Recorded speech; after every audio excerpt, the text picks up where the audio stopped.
कल हमने computation of new PSR के 5 केसेस देखे थे। यस, आज उसको एक शॉर्ट समरी फॉर्म में लाई हूँ मैं आपके लिए। जस्ट रीड दिस समरी जहाँ पे मैंने आपको केस दिया है और आप न्यू पीएसआर कैसे निकालोगे। ओके, सो ये समरी देखना है। और 5th केस में कुछ डाउट है तो 5th केस का डाउट मैं आपको क्लियर करा देती हूँ। Okay, so let's see. First case देखिए, new partner share is given and question is silent about the PSR sacrificing ratio. ये हमने बहुत स्टार्टिंग में ही पढ़ लिया था कि अगर पार्टनर का शेयर दिया है, जैसा C is admitted to 1/5 of share, सिर्फ इतना ही दिया है, न्यू पीएसआर कुछ दिया नहीं है, तो in that case remaining share 1 minus new partner का share, that is 1 minus 1/3, 2/3 remaining है। And then the new PSR will be remaining share into old PSR. Old partners A and B है, उनका कुछ ओल्ड पीएसआर क्वेश्चन में हमें दिया रहेगा, तो जो भी रिमेनिंग शेयर है उसको उनके ओल्ड पीएसआर में डिवाइड कर दीजिए, that will be your new PSR. Okay, then second case, new partner purchases his share from old partner in a particular ratio। New partner जो है वो अपना शेयर परचेज कर रहा है किससे, ओल्ड पार्टनर से, and in a particular ratio. कुछ तो रेशो दिया है आपको क्वेश्चन में, एम आई राइट?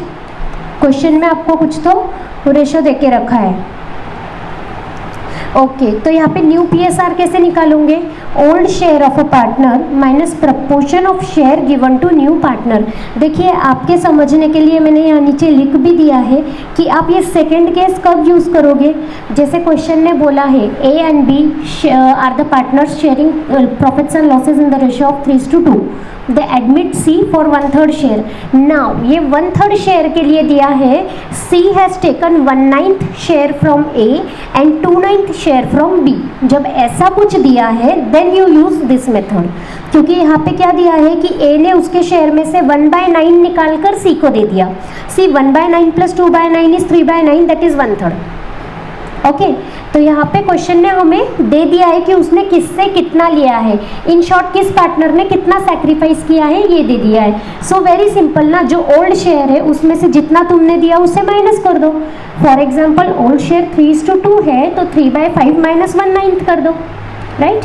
2/5 माइनस 2/9 कर दीजिए, correct? Okay, third case, old partner surrenders particular fraction of his share in favour of new partner. Old partner खुद से ही कुछ फ्रैक्शन ऑफ शेयर सरेंडर कर रहा है in favour of new partner. तो यहाँ पे हमने कुछ 3 स्टेप्स देखे थे। पहले तो शेयर कितना सरेंडर किया है। ओके, जैसे आपको क्वेश्चन में हमने कल, अगर आपको याद होगा तो केस 3 यहाँ पे देखिए, यहाँ पे हमने लिया था example A and B 3:2 old ratio, new partner C. Now question बोल रहा है A has surrendered 1/3 share, 1/3 share surrender किया है, बट उसका रेशियो, उसका शेयर कितना है 3/5, तो 3/5 का 1/3 उसने सरेंडर किया है। तो पहले तो ये निकालिए कि सरेंडर कितना किया है। Okay, so first we will calculate how much he has surrendered. Okay, so first step is calculate the share surrendered by old partner. तो कैसे निकालोगे, old share into fraction surrendered, then new share कितना रहेगा फिर old partner का। अब जब आपको पता चल गया है कि उसने कितना सरेंडर कर दिया है शेयर, तो old share minus fraction surrendered. Okay, जो भी ओल्ड शेयर है उसमें से शेयर सरेंडर्ड इन स्टेप 1, जो भी आपका स्टेप 1 का आंसर आएगा, old share into fraction surrendered, मतलब उतना उसने सरेंडर कर दिया है। तो that new share of old partner कैसे निकालोगे, old share minus share surrendered in step 1। And then new share of new partner कैसे निकालोगे, of course sum of surrendered share of old partners. जैसे यहाँ पे इलस्ट्रेशन में केस 3 आपको यहाँ दिखा देती हूँ। सी A:B का रेशो था 3:2, C was a new partner and A surrendered 1/3 share, B surrendered 2/3 share. But अब ये 1/3 कहाँ से सरेंडर किया, 3/5 में से, एम आई राइट? ये जो 3/5 था A का, इसमें से उसने 1/3 सरेंडर कर दिया था। ओके, और यहाँ पे इसने 2/3 कौन सा सरेंडर किया, जो 2/5 शेयर था उसमें से 2/3 सरेंडर किया। Okay, so you have to calculate the share surrender. देखो हमने शेयर सरेंडर्ड बाय ए कितना था 3/15 और बी का, एंड देन न्यू शेयर कैसे निकाला, उसका ओल्ड शेयर माइनस उन्होंने जितना सरेंडर किया हुआ, राइट? और सी का कैसे निकाला हमने, बट ऑफ कोर्स जो इन्होंने सरेंडर किया वो सी को मिल गया ना, तो ऊपर तो सिर्फ प्रपोर्शन दिया था आपको 1/3 2/3, ये शेयर सरेंडर जो हमने निकाला इसको ऐड करो तो सी का शेयर आ गया। Are you comfortable? Am I able to explain you properly? कोई प्रॉब्लम आ रहा है? नहीं ना? Okay. Now fourth case, new partner acquires his share entirely from any one partner. Now ये तो बहुत इजी है ना, ए और बी दो पार्टनर है, ए से ही सी ने पूरा शेयर ले लिया, तो अब आप ए का सैक्रिफाइसिंग पार्टनर का शेयर कैसे निकालोगे? न्यू पीएसआर, उसका जो भी ओल्ड शेयर है उसमें से जितना भी उसने दिया है उतना माइनस कर दीजिए, that will be new PSR for that sacrificing partner, और बाकी दो का फिर सेम रहेगा, नए वाले का तो दिया है और बी का सेम है, उसने कुछ दिया नहीं तो। Am I right? Am I able to communicate it properly to you? Yes. Fifth case C, new partner acquires his share from old partners in certain ratio. Okay C, अब ये second और fifth case में थोड़ा सा confusion आ जाता है, तो let me clear. ये फिफ्थ केस में क्या रहता है ना, आपको रेशो दिया है, जैसा 3:2 दे के रखा है कि C acquired 1/5 share in ratio 3:2 from A and B. Okay, और सेकेंड केस में क्या डिफरेंस था? सेकेंड केस में वो आपको बोल रहा था 1/3 शेयर है सी का, तो उसका बाइफर्केशन, ए से कितना लिया, बी से कितना लिया। तो फिफ्थ केस में क्या करोगे? पहले तो ओल्ड पार्टनर का सैक्रिफाइस निकाल लो। तो सैक्रिफाइस कैसा आएगा? जितना शेयर उसने न्यू पार्टनर को दिया, share given to new partner, for example C is admitted for 1/5 share, तो 1/5 share into proportion taken from old partner, A से कितना लिया, 3:2 मतलब 3/5, सो 1/3 इंटू 3/5। समझा आपको? I will take one more example after this. Okay, then old partner का आप new share निकाल लीजिए। न्यू शेयर कैसे आएगा? जो ओल्ड शेयर है माइनस ओल्ड पार्टनर का सैक्रिफाइस, ये जो आपने सैक्रिफाइस कैलकुलेट किया है इससे ओल्ड पार्टनर का न्यू शेयर निकाल लीजिए। Am I done? अभी फिफ्थ केस का मैं आपको एग्जाम्पल बताती हूँ। देखिए, A and B are the partners sharing profits and losses in the ratio of 3:2. Now C is the new partner and he is admitted for 1/5 share. C को आपने partnership में लिया और उसे बोला कि you take 1/5 share, but 1/5 share कैसे मिलेगा? 2:1 के रेशो में मिलेगा, मतलब 2/3 आपको A देगा एंड 1/3 आपको B देगा। ओके, नाउ ऐसे अगर आप देखोगे तो मैम ऐसा कैसा हो रहा है, 2/3 प्लस 1/3 3/3 एक ही हो रहा है उसका शेयर तो पूरा। प्रपोर्शन दिया है ये कि किस प्रपोर्शन में दिया है आपको, तो आप ए का सैक्रिफाइस कैसे निकालोगे? Now A sacrifice will be 1/5, ये जो सी का शेयर है 1/5, that 1/5 new partner shares into आपने उसको कितना दिया, 1/5 में से आपने तो 2/3 ही दिया ना, तो 1/5 का 2/3 that is 2/15 is your sacrifice. Mister A, this is your sacrifice. Mister A ये नहीं बोलेगा कि मैंने 2/3 दिया, no, you have not given 2/3, 1/5 share C को दिया, और ये 1/5 के दो पार्ट है तो 1/5 का 2/3 पार्ट आपने दे दिया। जैसे मैं बोलूँगी सी का 100% शेयर है, उसमें 30% ए तुमने दिया, तो यहाँ पे फ्रैक्शन है, 1/5 में 2/3 ए ने दिया, मतलब ए का सैक्रिफाइस वॉज 2/15। तो न्यू रेशो क्या आएगा? 3/5 ओल्ड रेशो माइनस आपका सैक्रिफाइस कितना था, 2/15। Am I done? Now B का सैक्रिफाइस ऐसे ही निकालना है, तो सी को आपने टोटल 1/5 शेयर दिया है आपके प्रॉफिट्स में, बस बट सी उसमें से बी ने 1/3 ही दिया है। ओके, बी ने कितना दिया? 1/3, सो 1/5 इंटू 1/3 मतलब 1/15, ये किसका सैक्रिफाइस है? बी का sacrifice. Okay, so new ratio B का कैसे आएगा? 2/5 उसका ओल्ड रेशो 3:2 का, माइनस तुम्हारा सैक्रिफाइस 1/15। ओके, एंड देन सी का न्यू रेशो इज ओके 1/5 दिया, उसको इक्वल करने के लिए 15/75। डन। 6th इलस्ट्रेशन देखिए अपने मॉड्यूल का। A and B are in partnership sharing profits and losses.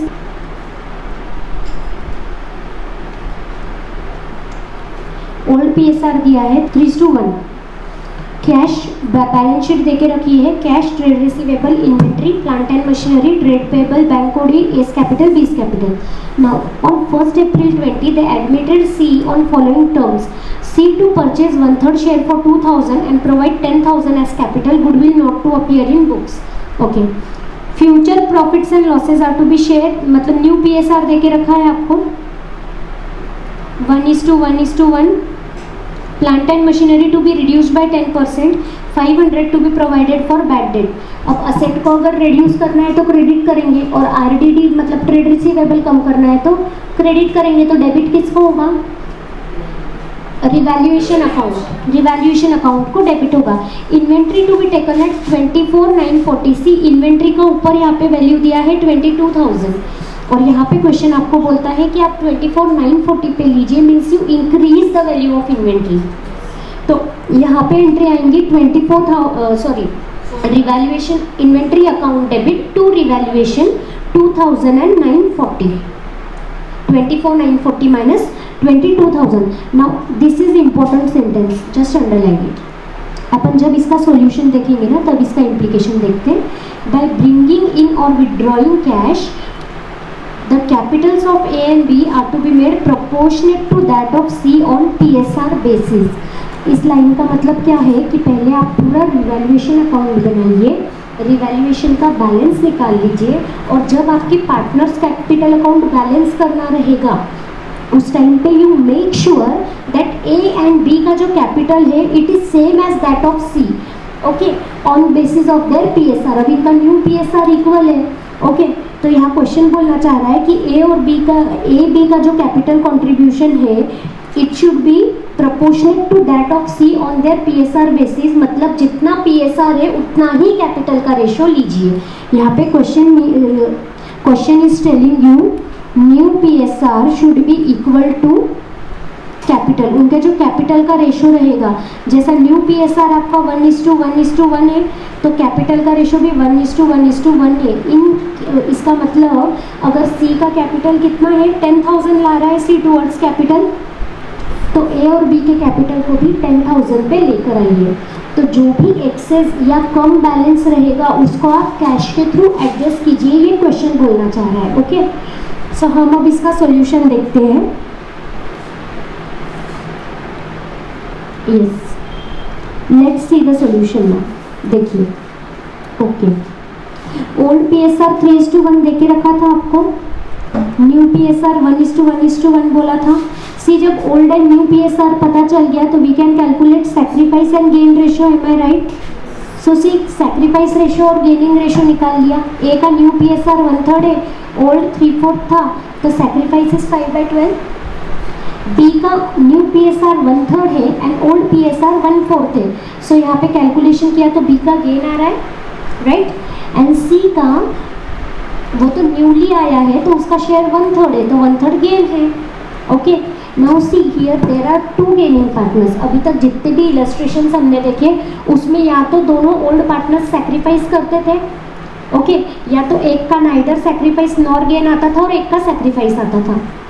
यहाँ पे 2 गेनिंग पार्टनर्स है, तो यहाँ पे ये जो भी गुडविल आएगा, गुडविल के लिए B तो देगा ही A को, बट साथ में B will also pay to A. C तो पे करेगा ही, B भी A को कुछ ना कुछ देगा. Let's see how. Now see goodwill 2,000 था फॉर 1/3 शेयर. हमको क्वेश्चन ने बोला ना C will purchase 1/3 share for 2,000. अगर 1/3 शेयर ऑफ गुडविल 2,000 का है तो एंटायर गुडविल का वैल्यू कितना है, right? 6,000. Total goodwill if 1/3 share is 2,000 then entire share is how much? तो this will be 2,000 into 3, that is your 6,000 total goodwill. तो यहाँ पे now gaining partners will compensate sacrificing partner. हमने starting में भी यही पढ़ा था ना एडमिशन के टाइम पे. बस इतना था कि जो भी गेन कर रहा है वो सैक्रिफाइसिंग पार्टनर्स को कंपेंसेट करेगा, ओके. तो यहाँ पे गेनिंग पार्टनर्स कौन आए? B and C. तो B एंड C दोनों मिलके A को कॉम्पेंसेट करेंगे इन दैट सैक्रिफाइस रेशो. और A का सैक्रिफाइस कितना है? 5/12. नाउ C कैसे सैक्रिफाइस करेंगे? अब गेन रेशो निकालना पड़ेगा हमको. B का गेन 1/12 है एंड C का गेन 1/3 है. ये कंपेरेबल है क्या? No. So C 1/12 and this can be 4/12, तो अब ये कंपेरेबल हो गया. तो गेन रेशो इज 1:4. समझ रहा है आप सबको? Gain ratio 1:4.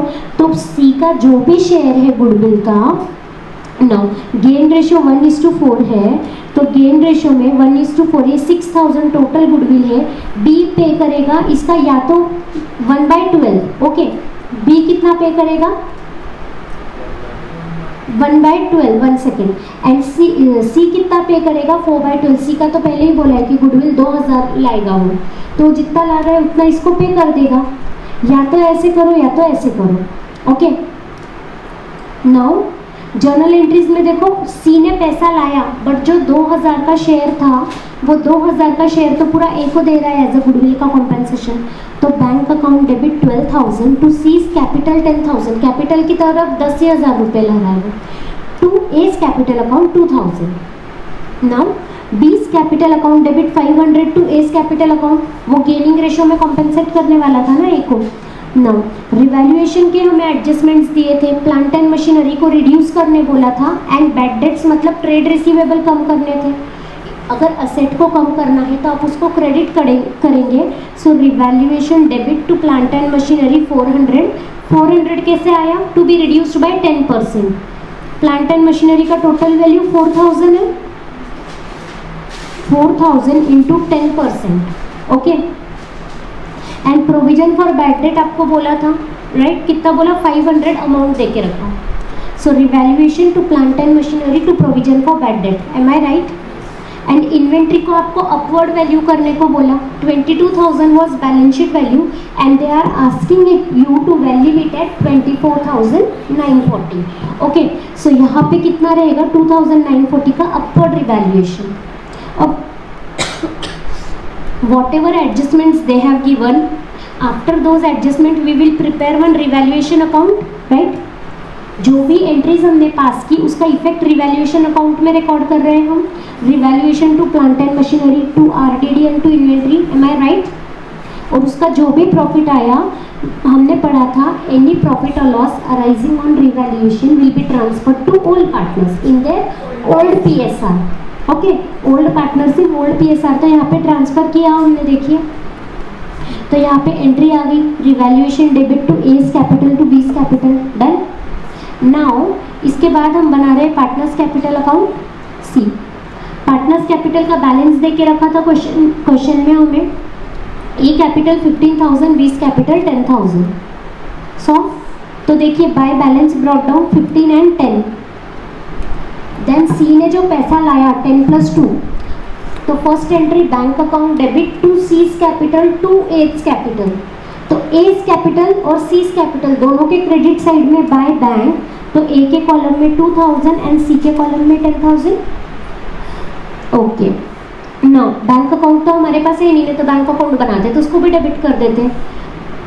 Now second entry जो हमने देखी थी, बी दे रहा है ए को, B's capital account debit to A's capital account 500। So C B's capital account के डेबिट साइड में to A's capital account 500 and यहाँ पे by B's capital account 500, done. फिर रिवैल्यूएशन का प्रॉफिट जो था उसको ट्रांसफर किया, तो उसकी ट्रांसफर एंट्री हमने क्या एंट्री पास की थी, revaluation account debit to partners capital. So partners capital के क्रेडिट साइड में बाय रिवैल्यूएशन, ओके। अब ये सब कुछ करने के बाद में बैलेंस तो गिवन है ना हमें, क्वेश्चन ने हमको क्या बोला था, हमने लास्ट लाइन उसकी पढ़ी थी, व्हाट डिड इट से, बाय ब्रिंगिंग इन और withdrawing cash and cash capitals of A and B are to be made proportionate to that of C on PSR basis। जो भी प्रॉफिट शेयरिंग रेशो है उसी के बेसिस पे आप A और B का कैपिटल C के कैपिटल के प्रोपोर्शनेट करो ना। PSR 1:1 है और C का कैपिटल 10,000 है, तो यहाँ पे फिर इन दोनों का कैपिटल भी 10,000 करो। New PSR is equal to your capital ratio, capital ratio should be equal to new PSR। तो बैलेंस हमको 10,000 दे के रखा था, हमने लिख दिया। नाउ जो भी आएगा ये बैलेंसिंग फिगर आएगा। सो ए के अकाउंट में C you have to withdraw the cash in account of A and B, C का अकाउंट विल बी टैलीड। यहाँ पे नई चीज़ क्या थी कि आपको कैपिटल अकाउंटेंट्स के बैलेंस उन्होंने बोल के रखे थे, जस्ट वो लैंग्वेज का खेल था, आपको लैंग्वेज समझनी थी, ओके। लैंग्वेज समझनी थी, लैंग्वेज का खेल था और कुछ नहीं था, बाकी कोई ट्रिक नहीं, बाकी everything is same like we have studied earlier. Is it all right? Okay, now let us move to illustration number 7। 7th question देख लेते हैं। अब ऐसा ऐसा है कि इस चैप्टर में कॉन्सेप्ट पूरा खत्म हो गया है इस यूनिट में एडमिशन में, और जो भी इंस्टीट्यूट के इलस्ट्रेशन है मैं वही आपको समझा रही, एंड एवरी इलस्ट्रेशन में आपको कुछ तो न्यू मिलते जाएगा, कोई तो एक पॉइंट नया मिल जाएगा ना, you have to catch that point. 7th illustration देखते हैं। A and B are partners of X and company sharing profits and losses in the ratio of 3:2। See, old PSR दिया है उनका 3:2। On 31st March 2020, the balance sheet of firm was as follows: capital accounts, trade payable, plant and machinery, furniture fitting, inventory, trade receivable, cash in hand. Okay. X agrees to join the business on following conditions. He will introduce 25,000 as his capital and pay 15,000 to partners as a premium for goodwill for 1/3 share in profits. 1/3 share के लिए he is bringing goodwill of 15,000। अब यहाँ पे sacrifice ratio निकालना पड़ेगा, because जो भी goodwill आएगा उसको सैक्रिफाइस रेशो में बांट देंगे ओल्ड पार्टनर्स को। Revaluation of assets of firm will be made by reducing the value of plant and machinery to 15,000। Okay, plant and machinery को रिड्यूस करना है तो रिवैल्यूएशन को डेबिट होगा, असेट को क्रेडिट होगा। Inventory by 10%। See this reducing word is common for all. Reducing plant and machinery to 15,000 to 15,000। अब 20,000 का प्लांट एंड मशीनरी है, उसको आपको 15,000 करना है तो 5,000 रिडक्शन चाहिए। Inventory by 10%। Inventory is given 15,000 in your balance sheet. Balance sheet में इन्वेंट्री इज 15,000, उसको 10% रिड्यूस करने का बोला है 1,500। Furniture and fitting by ₹1,000, 1,000 reduce करना है, and by making provision for doubtful debt at the rate 750 rupees का डेट्स का प्रोविजन है। Okay, so prepare profit and loss adjustment account, capital account of partners including incoming partner X, assuming that relative ratios of old partners will be in equal proportion after admission. What do you mean by this? इसका meaning क्या है बोलिए? इसका meaning है new PSR। आपका new PSR कितना है? 1:1:1। Okay okay, अब इसका आंसर देखते हैं। Illustration number 7। सो सी, न्यू पार्टनर का 1/3 शेयर दे के रखा था हमने, रिमेनिंग शेयर कितना है? 2/3। सो न्यू PSR निकालना पड़ेगा। ए का न्यू PSR 2/6, बी का न्यू PSR 2/6, तो न्यू PSR 2:2:2 दैट इज 1:1:1 जो दिया था वही, ऐसा निकालो है वैसा, समझा ये? नाउ सैक्रिफाइस रेशो कैसे आएगा? न्यू माइनस ओल्ड, तो ए का 2/6 माइनस 3/5 ओल्ड रेशो था उनका। ओल्ड रेशो क्वेश्चन में 3:2 दिया है ना, तो 2/6 माइनस 3/5 माइनस 8/30 आ गया इनका sacrifice ratio. M I right? समझ रहा है क्या कि लिखा के कराऊँ? एंड बी का C, old ratio 2/6, new ratio 2/6, old ratio 2/5, तो माइनस 2/30। यस, तो कितना रेशो हुआ आपका? 8:2 आपका सैक्रिफाइस रेशो हुआ। तो जो भी गुडविल ये सी ने लाया है, एक्स ने लाया है, it will be distributed to this A and B in ratio of 8:2 that is 4:1 ratio. So C 12,000 और 3,000 इनको डिस्ट्रीब्यूट करेगा। अब यहाँ पे सिर्फ इतना न्यू था, इसके बाद में एवरीथिंग इज सेम। आपको एक बार ये समझ गया। और अच्छा, रिवैल्यूएशन अकाउंट और पीओरएल एडजस्टमेंट अकाउंट, उन्होंने पीओरएल एडजस्टमेंट अकाउंट नाम दिया है, आप भी उसी नाम से कीजिए। ओके, सो पीओरएल एडजस्टमेंट में क्या क्या एंट्रीज पास होंगी?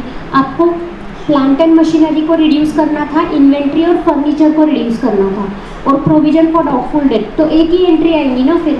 Revaluation account debit to plant and machinery, to furniture, to inventory and to provision for bad debt, right?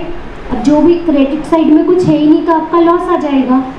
Whatever the loss, you will distribute it between A and B in the ratio of 3:5. अब loss on revaluation की entry क्या होगी? Old partners capital account debit to revaluation account. तो देखिए, capital account में इन लोगों ने पहले बैलेंसेस लिखे हैं, by balance brought down credit side पे जो क्वेश्चन में दिया वो। Okay, then profit and loss adjustment account का डेबिट बैलेंस, क्रेडिट बैलेंस जो आपका लॉस आया वो, राइट? पार्टनर्स कैपिटल अकाउंट को डेबिट किया था ना आपने, टू पीओरएल एडजस्टमेंट वो loss. Then to A and B's capital account क्या है? वो 15,000 जो एक्स ने प्रीमियम टूवर्ड्स गुडविल लाया था वो।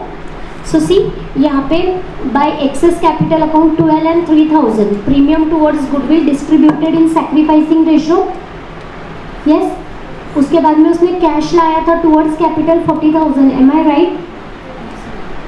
कैश लिया था ना उससे,